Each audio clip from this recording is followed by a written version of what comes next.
1943년 인도 벵골 지역, 쌀이 넘쳐났습니다. 창고마다 쌀이 쌓여 있었고 들판에는 황금빛 벼가 익어가고 있었습니다. 그런데 사람들이 굶어 죽기 시작했습니다. 300만 명. 곡창지대 한복판에서 300만 명이 굶어 죽었습니다. 왜 쌀이 넘쳐나는데 굶어 죽었을까요? 그 쌀은 전부 영국으로 가고 있었기 때문입니다. 당시 영국 총리는 윈스턴 처칠, 2차 세계대전의 영웅이라 불리는 바로 그 사람입니다. 인도 총독이 긴급 식량 지원을 요청했습니다. 처칠의 대답은 이랬습니다. 기근이 그렇게 심각하면 간디는 왜 아직 안 죽었나? 그는 끝까지 구호를 거부했습니다. 호주에서 온 밀이 굶어 죽는 인도를 지나쳐 유럽으로 향하고 있었는데도요. 캘커타 거리에는 시체가 쌓여갔습니다. 어머니들은 굶어 죽은 아이를 안고 거리를 헤맸습니다. 살아남은 사람들은 풀뿌리를 뜯어 먹었고 나무 껍질을 씹었습니다. 그래도 죽음을 피할 수 없었습니다. 하루에 수천 명씩 죽어갔습니다. 세계 역사상 가장 부유한 제국이 가장 비옥한 땅에서 가장 잔인한 학살을 저질렀습니다. 총 한 방 쏘지 않고요. 영국은 80년이 지난 지금까지도 사과하지 않았습니다. 학교에서도 가르치지 않습니다. 처칠은 여전히 영웅으로 기억됩니다. 하지만 방글라데시 사람들은 기억합니다. 그들의 할머니가, 증조 할머니가 어떻게 죽었는지, 그리고 누가 그들을 죽였는지. 오늘 이 영상에서 그 이야기를 하려고 합니다. 영국이 절대 하지 않는 이야기. 처칠의 숨겨진 얼굴. 300만 명의 목숨을 앗아간 진짜 범인. 혹시 주변에 처칠을 존경한다는 분이 계시다면 이 영상을 꼭 보여주세요. 그분의 생각이 완전히 달라질 겁니다. 18세기 초 유럽 상인들 사이에서 전설처럼 떠도는 땅이 있었습니다. 벵골. 인도 동쪽 끝 겐지스 강이 바다로 흘러드는 거대한 삼각주.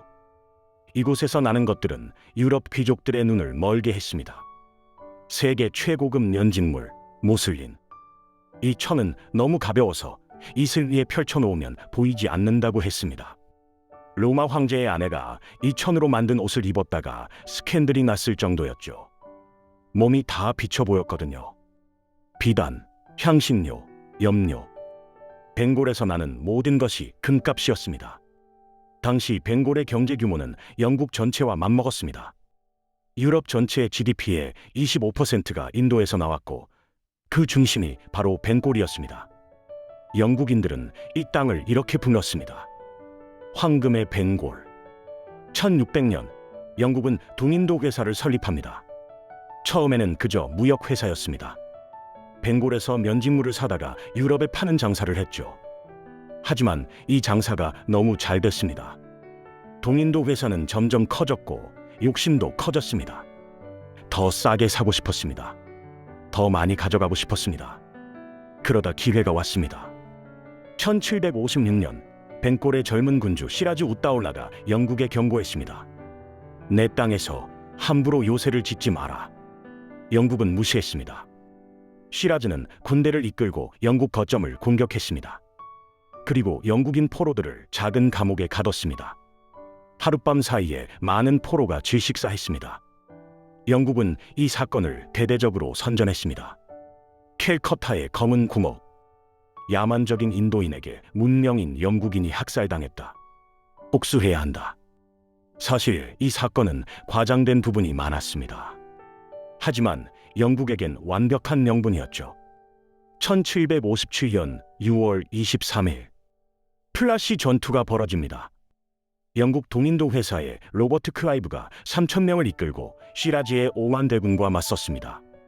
상식적으로는 영국이 질 수밖에 없는 싸움이었습니다. 하지만 전투는 어이없이 끝났습니다. 시라즈의 장군 니르 자파르가 배신한 겁니다. 영국과 미리 짜고 군대를 움직이지 않았습니다. 대가는 벵골의 왕자였습니다. 시라즈는 도망치다 붙잡혀 처형됐습니다. 나이 24이었습니다. 이제 벵골은 영국 것이 됐습니다. 공식적으로는 니르 자파르가 왕이었지만 실권은 동인도 회사가 쥐었습니다. 그날부터 벵골의 운명이 바뀌었습니다. 황금의 벵골에서 금이 빠져나가기 시작했습니다. 한 영국 의원은 훗날 이렇게 말했습니다. 플라시 이후 벵골은 마치 우물처럼 사용됐다. 영국은 그 우물에서 물을 퍼올리기만 했고 단 한 방울도 다시 채워넣지 않았다. 200년 뒤 그 우물은 완전히 말라버립니다. 그리고 300만 명이 굶어 죽습니다. 플라시 전투 이후 영국은 벵골을 어떻게 다뤘을까요? 한마디로 요약하면 이렇습니다. 짜내고 짜내고 또 짜냈습니다. 동인도 회사가 가장 먼저 한 일은 세금 시스템을 바꾼 겁니다. 원래 벵골에는 유연한 세금 제도가 있었습니다. 흉년이 들면 세금을 깎아주고 풍년이 들면 더 걷는 방식이었죠. 영국은 이걸 완전히 뒤집었습니다. 1793년 영구 정착제라는 제도를 만듭니다. 이름만 들으면 좋아 보이죠? 하지만 내용은 잔혹했습니다. 세금 액수를 영원히 고정시켰습니다. 풍년이든 흉년이든 똑같이 내야 합니다. 홍수가 나도 가뭄이 들어도 메뚜기 떼가 덮쳐도 무조건 정해진 세금을 내야 합니다. 못 내면 어떻게 될까요? 땅을 뺏겼습니다. 농민들은 대대로 일궈온 땅을 하루아침에 잃었습니다. 그 땅은 누가 가져갔을까요? 세금을 대신 내줄 수 있는 부자들, 영국에 협조하는 지주들이었습니다. 이 지주들을 자민다르라고 불렀습니다. 자민다르는 농민들에게서 세금을 걷어 영국에 바쳤습니다. 물론 자기 목도 챙겼죠. 농민들은 이제 자기 땅에서 소작농이 됐습니다. 이 일은 자기가 하고 수확의 대부분은 지주와 영국이 가져갔습니다. 하지만 이건 시작에 불과했습니다. 영국은 벵골의 산업 자체를 무너뜨렸습니다. 아까 말씀드린 기억하시죠? 이슬 위에 펼치면 안 보인다던 그 천. 영국은 이 모슬린 산업을 줄였습니다. 어떻게? 영국산 면직물에는 세금을 안 매기고 벵골산에는 높은 세금을 매겼습니다. 반대로 벵골 면직물이 영국에 들어갈 때는 80%가 넘는 관세를 물렸습니다. 당연히 벵골 직물은 경쟁력을 잃었습니다. 한때 세계 최고였던 벵골의 직조공들은 일자리를 잃었습니다. 영국 총독 윌리엄 벤팅크는 이렇게 보고했습니다. 직조공들의 뼈가 인도의 평원을 하얗게 덮고 있다. 과장이 아니었습니다. 실제로 수십만 명의 장인들이 굶어 죽거나 농촌으로 쫓겨났습니다. 세계 최고의 산업이 한 세대 만에 사라졌습니다. 이제 벵골은 영국에 원료만 공급하는 땅이 됐습니다. 목화를 키워서 영국에 보내면 영국 공장에서 옷을 만들어 다시 인도에 팔았습니다. 비싼 값에요. 그 돈은 어디로 갔을까요? 전부 영국으로 갔습니다. 경제학자들은 이 시기 영국이 인도에서 빼간 돈을 계산해 봤습니다. 200년간 45조 달러. 현재 가치로 환산하면 그렇습니다. 45조 달러. 미국 GDP의 2배가 넘는 돈이 인도에서 영국으로 흘러갔습니다. 그 대부분이 벵골에서 나왔습니다. 황금의 벵골은 이제 껍데기만 남았습니다. 농민들은 점점 가난해졌습니다. 한 끼 먹기도 힘들어졌습니다. 하지만 세금은 계속 거쳤고 쌀은 계속 빠져나갔습니다. 이 상태에서 200년이 흘렀습니다. 그리고 1943년 마지막 한 방이 날아옵니다. 바로 2차 세계대전이었습니다. 1942년 세계는 불타고 있었습니다. 유럽에서는 히틀러가 날뛰고 있었고 아시아에서는 일본이 미쳐 날뛰고 있었습니다. 그해 3월 일본군이 버마를 점령했습니다. 버마는 지금의 미얀마입니다. 벵골 바로 옆 나라였죠. 영국은 공포에 질렸습니다. 일본군이 벵골까지 밀고 들어오면 어떻게 되나? 인도 전체를 잃을 수도 있다. 영국은 결단을 내립니다. 거부 정책. 쉽게 말하면 청야 작전입니다. 적에게 아무것도 남기지 않겠다는 거죠. 내용은 이랬습니다. 일본군이 벵골에 들어와도 아무것도 쓸 수 없게 만들자. 먼저 배를 없앴습니다. 벵골은 강과 수로가 얼기설기 얽힌 땅입니다. 농민들은 배 없이는 이동도, 농사도, 물건 운반도 할 수 없었습니다. 영국은 4만 척이 넘는 대를 압수하거나 부숴버렸습니다. 4만 척입니다. 다음은 쌀이었습니다. 해안가 지역의 쌀을 몽땅 걷어들였습니다. 일본군이 상륙해도 먹을 게 없게 하려는 거였죠. 그 쌀은 어디로 갔을까요? 군대 창고로 갔습니다. 캘커타의 영국인 거주 지역으로 갔습니다. 그리고 일부는 영국 본토로 실려갔습니다. 농민들에게는 아무것도 남지 않았습니다. 같은 해, 자연재해까지 덮쳤습니다. 10월에 대형 사이클론이 벵골 남서부를 강타했습니다. 해일이 밀려왔고 농경지가 물에 잠겼습니다. 바닷물이 빠진 뒤에는 땅에 소금기가 남았습니다. 농사를 지을 수 없게 된 겁니다. 설상가상으로 벼에 갈색 전무늬병이 퍼졌습니다. 곰팡이 병이었습니다. 수확량이 뚝 떨어졌습니다. 하지만 진짜 문제는 따로 있었습니다. 이 정도 흉작은 벵골 역사에서 처음이 아니었습니다. 과거에도 사이클론이 왔고 병충해가 돌았습니다. 그래도 300만 명이 굶어 죽지는 않았습니다. 왜냐하면 예전에는 버마에서 쌀이 들어왔기 때문입니다. 벵골에 흉년이 들면 버마 쌀이 부족분을 내었습니다. 그런데 이제 버마는 일본 땅이 됐습니다. 쌀 수입이 끊겼습니다. 그럼 다른 지역에서 가져오면 되지 않을까요? 인도는 넓으니까요. 실제로 인도 다른 지역에는 쌀이 있었습니다. 펀자브에도 신드에도 곡식이 있었습니다. 하지만 영국은 지역 간 곡물 이동을 금지했습니다. 왜? 각 지역 군대와 영국인들 먹을 것을 먼저 확보해야 했으니까요. 벵골 사람들이 굶든 말든 상관없었습니다. 전쟁이 먼저였습니다. 1943년 초 쌀값이 폭등하기 시작했습니다. 1월에 킬로당 4안나였던 쌀값이 8월에는 14안나가 됐습니다. 3배 이상 뛴 겁니다. 상인들은 쌀을 사재기했습니다. 값이 더 오를 거라고 생각했거든요. 실제로 더 올랐습니다. 가난한 사람들은 쌀을 살 수 없게 됐습니다. 쌀은 있었습니다. 창고에 쌀이 있었고 시장에 쌀이 있었습니다. 하지만 돈이 없는 사람들은 그 쌀을 살 수 없었습니다. 그렇게 사람들이 죽기 시작했습니다. 쌀이 없어서가 아니라 쌀을 살 돈이 없어서, 그리고 영국이 그 쌀을 나눠주지 않아서. 런던에서는 처칠이 보고를 받고 있었습니다. 그의 반응은 어땠을까요? 1943년 여름, 벵골에서 사람들이 죽어가고 있다는 보고가 런던에 도착했습니다. 인도 총독 린리스고가 긴급 전문을 보냈습니다. 식량 지원이 필요합니다. 50만 톤만 보내주십시오. 전쟁 매각회의가 열렸습니다. 처칠이 물었습니다. 기근이 그렇게 심각하다면서 간디는 왜 아직 안 죽었나? 회의록에 기록된 그의 실제 발언입니다. 인도 담당 장관 레오폴드 에머리는 일기에 이렇게 썼습니다. 처칠의 인도에 대한 태도를 보고 있으면 히틀러와 뭐가 다른지 모르겠다. 같은 내각의 장관이 한 말입니다. 처칠은 인도인들을 격렬했습니다. 그는 이렇게 말했습니다. 인도인들은 토끼처럼 번식하는 야만인들이다. 그들은 짐승 같은 종교를 가진 짐승 같은 민족이다. 이런 사람이 인도의 운명을 쥐고 있었습니다. 1943년 8월 4일 결정적인 회의가 열렸습니다. 인도에 밀을 보낼 것인가 말 것인가. 처칠의 측근 셰웰경이 반대했습니다. 인도에 배를 보내봤자 식량 문제가 해결되지 않습니다. 틀린 말이었습니다. 하지만 처칠은 이 의견을 따랐습니다. 회의 결론은 이랬습니다. 5만 톤만 보내자. 인도가 요청한 50만 톤의 10분의 1이었습니다.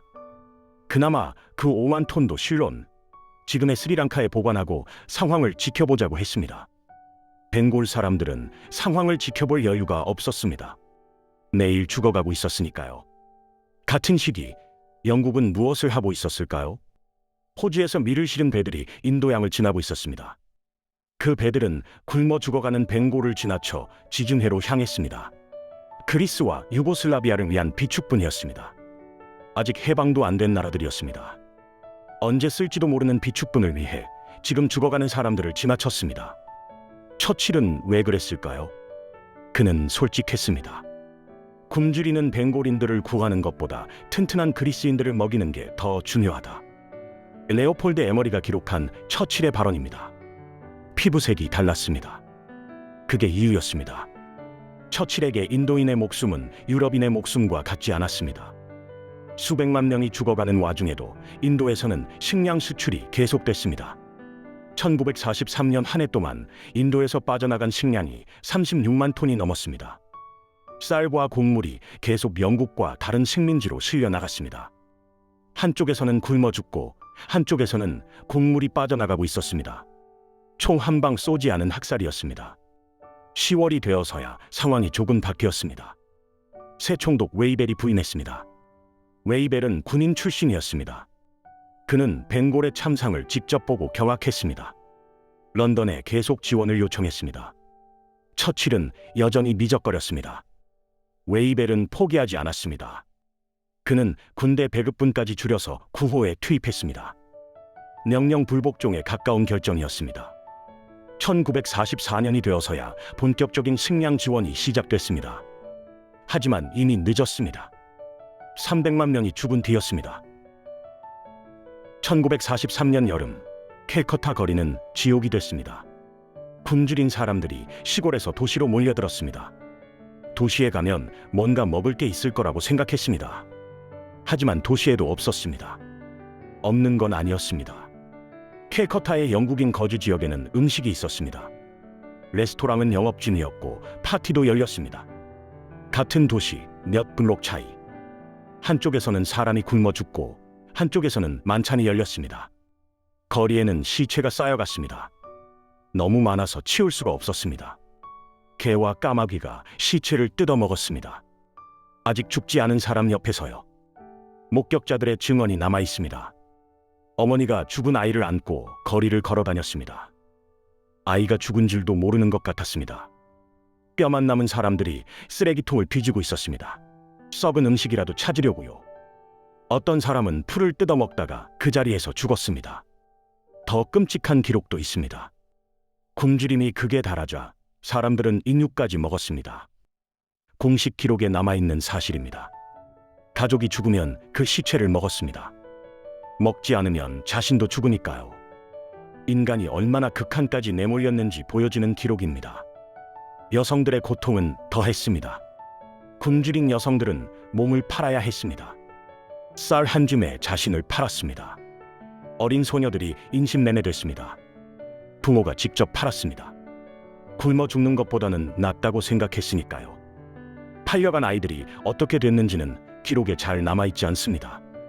화가 자이놀 아베디는 이 참상을 그림으로 남겼습니다. 그는 거리를 돌아다니며 죽어가는 사람들을 스케치했습니다. 뼈만 남은 몸, 텅 빈 눈, 까마귀와 함께 있는 시체. 그의 그림은 지금도 방글라데시 교과서에 실려 있습니다. 잊지 않기 위해서입니다. 정확히 몇 명이 죽었을까요? 영국 정부는 150만 명이라고 발표했습니다. 하지만 이건 축소된 숫자입니다. 독립적인 연구들은 300만 명 이상으로 추정합니다. 어떤 연구는 380만 명까지 봅니다. 왜 숫자가 이렇게 다를까요? 영국이 제대로 세지 않았기 때문입니다. 시골에서 죽은 사람, 도망치다 죽은 사람, 기록조차 안 된 사람, 셀 수 없이 많았습니다. 죽음은 1943년 말까지 계속됐습니다. 그해 12월 사상 최대의 벼농사 수확이 이뤄졌습니다. 아이러니했습니다. 쌀이 넘쳐났습니다. 하지만 이미 죽은 사람은 살릴 수 없었습니다. 어떤 마을은 주민 전체가 죽어서 수확할 사람조차 없었습니다. 들판에 벼가 익어가는데 거둘 사람이 없었습니다. 300만 명. 숫자로는 감이 안 올 수 있습니다. 서울 인구의 3분의 1입니다. 부산 전체 인구와 비슷합니다. 그만큼의 사람이 6개월 만에 굶어 죽었습니다. 총에 맞아서도 아니고 폭격을 당해서도 아닙니다. 쌀이 있는데 굶어 죽었습니다. 쌀을 주지 않아서 죽었습니다. 기근이 끝난 뒤 영국은 조사위원회를 꾸렸습니다. 1945년 기근조사위원회 보고서가 나왔습니다. 결론이 뭐였을까요? 자연재해 탓이었습니다. 사이클론, 홍수, 병충해, 그리고 인도인들의 사재기. 영국 정부의 책임? 거의 언급되지 않았습니다. 처칠의 이름은 보고서에 단 한 번도 등장하지 않습니다. 전쟁 중이라 어쩔 수 없었다. 배가 부족했다. 일본군 위협 때문에 어려웠다. 변명은 많았습니다. 하지만 사실은 달랐습니다. 2019년 인도 공과대학 연구팀이 과학적 분석을 했습니다. 1870년부터 2016년까지 인도의 모든 기근을 조사했습니다. 결론은 충격적이었습니다. 1943년 벵골 대기근은 유일하게 가뭄이나 자연재해와 관련이 없는 기근이었습니다. 다른 기근들은 전부 토양 수분 부족, 즉 가뭄과 연관이 있었습니다. 1943년만 아니었습니다. 연구팀의 표현을 빌리면 완전한 정책 실패였습니다. 자연이 아니라 인간이, 영국이 만든 기근이었습니다. 노벨 경제학상 수상자 아마르티아 센도 같은 결론을 내렸습니다. 1943년 벵골에는 충분한 식량이 있었습니다. 문제는 분배였습니다. 있는 사람은 넘치고 없는 사람은 굶어 죽는 구조. 그 구조를 만든 건 영국이었습니다. 그런데 영국은 사과했을까요? 80년이 지났습니다. 영국 정부의 공식 사과는 단 한 번도 없었습니다.